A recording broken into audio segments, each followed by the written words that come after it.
नमस्कार, मी वैशाली किरण's किचनमध्ये तुम्हा सर्वांचे खूप खूप खूप मनापासून स्वागत आहे। आज मी तुम्हाला घेवड्याच्या शेंगांची भाजी कशी बनवायची ते तुम्हाला सांगणार आहे। यामध्ये मी पाणी अजिबात वापरलेलं नाही आहे, फक्त वाफेवर मी हे शिजवलेले आहे। तर चला तर मग आपण लगेच बनवायला घेऊया। तर ह्या घेवड्याच्या शेंगा मी इथे घेतलेल्या आहे। माझ्या बहिणीच्या सासूकडे मस्तपैकी अशा घेवड्याच्या शेंगांचं झाड आहे, म्हणजे वेल आहे। तर त्यांनी मला ह्या घरातल्याच शेंगा तोडून दिल्या होत्या। तर आता मी ह्या सोलून घेते आहे।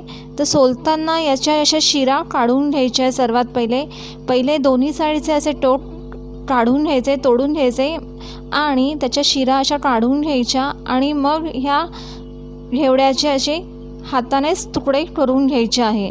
तुम्ही हाताने नाही तर मग चाकूने कापून पण सुरीने कापून सुद्धा तुकडे करू शकतात, पण हातानेच केले तर त्याचे जे काही जास्तीच्या शिरा असतील त्या आपण काढू शकतो।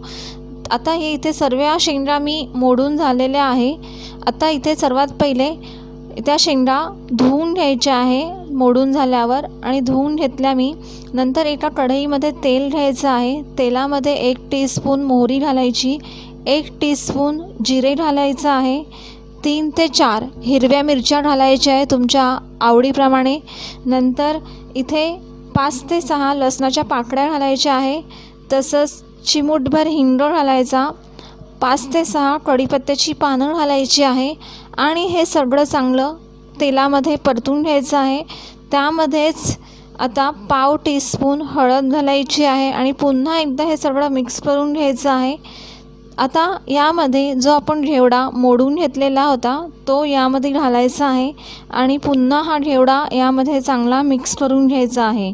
आता हा घेवडा आपल्याला वाफेवर शिजवायचा आहे, त्यामुळे यामध्ये अजिबात पाणी घालायचं नाही आहे। यामधले जे काही दाणे असतात ते सुद्धा मस्तपैकी शिजतात।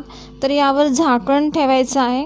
झाकण ठेवून गॅसची फ्लेम एकदम कमीच ठेवायची आणि 2 ते 3 मिनटं हे वाफवून घ्यायचं आहे। 2 ते 3 मिनटांनी यामध्ये आता बटाटे घालायचे आहे, म्हणजे घेवडा हा थोडासा वाफला गेला म्हणजे शिजला गेला की त्यामध्ये बटाटा घालायचा आहे। तर इथे मी एक मोठा बटाटा घेतलेला आणि त्याच्या अशा मोठ्या अशा फोडी केल्या आहे। तर यामध्ये घातल्यावर चवीनुसार मीठ घालायचं आहे आणि पुन्हा एकदा हे सगळं चांगलं मिक्स करून घ्यायचं आहे। आता पुन्हा यावर झाकण ठेवून साधारणतः 1 ते 2 मिनटं हे वाफवून घ्यायचं आहे।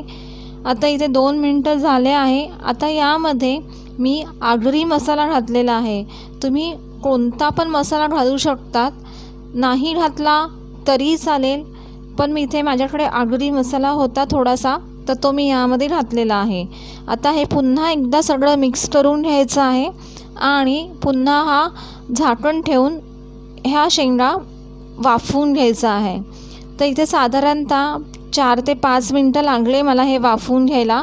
तर तुम्ही बघू शकतात मस्तपैकी ह्या शेंगा वाफवून झालेल्या आहे। तर आता इथे मी पहिले बटाटा बघते की बटाटा शिजला आहे की नाही, आणि यामधले जे शेंगांचे दाणे असतात ते पण एकदा बघायचे, चेक करायचे की शिजले आहे की नाही। जर ते शिजले असतील की तर म्हणजे समजायचं की भाजी तयार झालेली आहे। म्हणजे यामध्ये अजिबात पाणी मी वापरलेलं नाही आहे, फक्त झाकण ठेवूनच बारीक फ्लेमवर, गॅसच्या फ्लेमवर बारीक याच्यावर मी इथे शिजवून घेतलेलं आहे।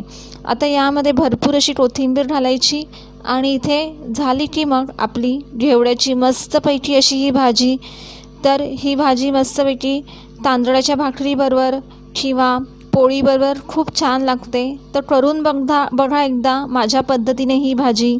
जर तुम्हाला ही रेसिपी आवडली असेल तर लाईक करा, शेअर करा आणि माझ्या चॅनलला नक्की सबस्क्राईब करा।